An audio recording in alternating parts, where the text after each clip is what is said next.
ब्रेकनंतर स्वागत। रस्त्यावरील हॉर्नचे कर्णकर्कश आवाज आता नागरिकांच्या जीवावर उठलेत। वाढता गोंगाट हा आरोग्यावरील गंभीर संकट निर्माण झालंय।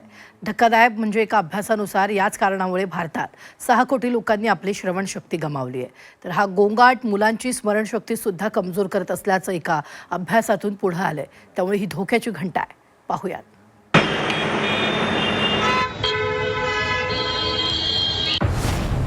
हॉर्न वाजवताय, खबरदार।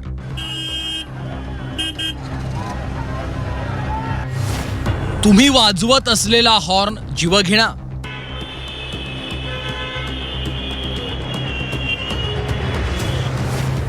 हॉर्नच्या आवाजानं आरोग्यावर गंभीर परिणाम।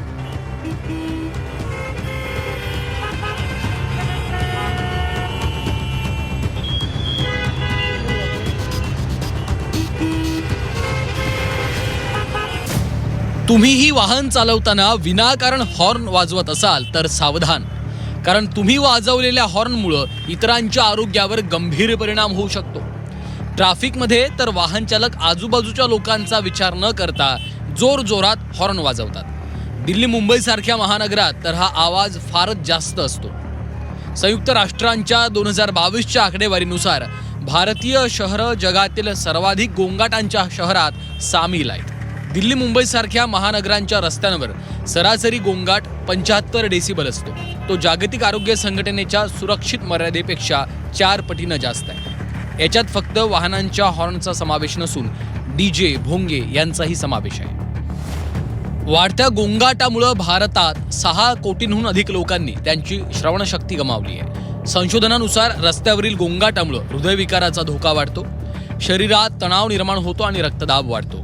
त्यामुळे मानवी शरीरावर याचे गंभीर परिणाम दिसून येतात। आवाज हा किती तीव्रतेचा आपण सहन करू शकतो आणि त्याचा शरीरातल्या कुठल्या अवयवावर काय दुष्परिणाम होऊ शकतो जेव्हा आवाजाची तीव्रता जास्त असेल तेव्हा। तर आवाजाचं मापक हे डेसिबलमध्ये असतं आणि नॉर्मली आपण जे संभाषण करतो ते 40 डेसिबलपर्यंत असतं। गोंगाट हा 60 डेसिबलचा असतो आणि तीव्र आवाज जो हॉर्नचा, डीजेचा आणि वेगवेगळ्या मोठ्या फटाक्यांचा कर्कश आवाज असतो तो असतो अंदाजे 100 डेसिबल अधिक असतो। का आपल्याला त्या 100 डेसिबलच्या साऊंडचा त्रास होतो? कारण आपल्या शरीराला, आपल्या कानाच्या आतल्या अवयवांना एवढ्या मोठ्या आवाजाची तीव्रता सहन होत नाही। धक्कादायक म्हणजे बार्सिलोना इथल्या एका अभ्यासात असं दिसून आलंय की वाहतुकीच्या आवाजात 5 डेसिबलनं वाढ झाली तर मुलांच्या स्मरणशक्तीचा विकास 11% मंदावतो।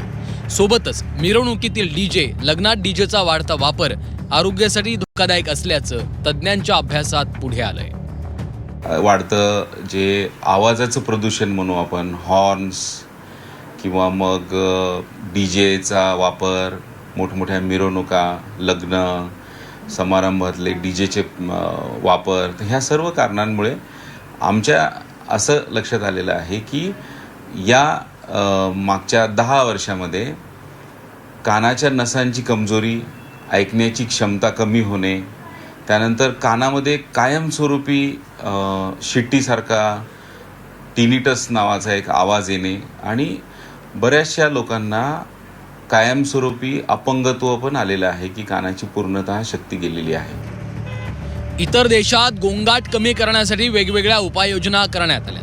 चीननं गोंगाट कमी करण्यासाठी साऊंड बॅरियर आणि विशेष रस्ते तयार केले। व्हिएतनाममध्ये ॲप आणि सेन्सरद्वारे चालकांवर लक्ष ठेवलं जातं। कमी हॉर्न वाजवणाऱ्यांना विमा सवलत आणि बक्षीस दिलं जातं। भारतातही यासाठी विशेष उपाययोजना करण्याची गरज आहे। तसंच वाहन चालवताना गरज असेल तेव्हाच हॉर्न वाजवा, हॉर्नचा आवाज कमी ठेवा आणि तुमच्यासह इतरांच्याही आरोग्याची काळजी घ्या। ब्युरो रिपोर्ट, झी 24 तास।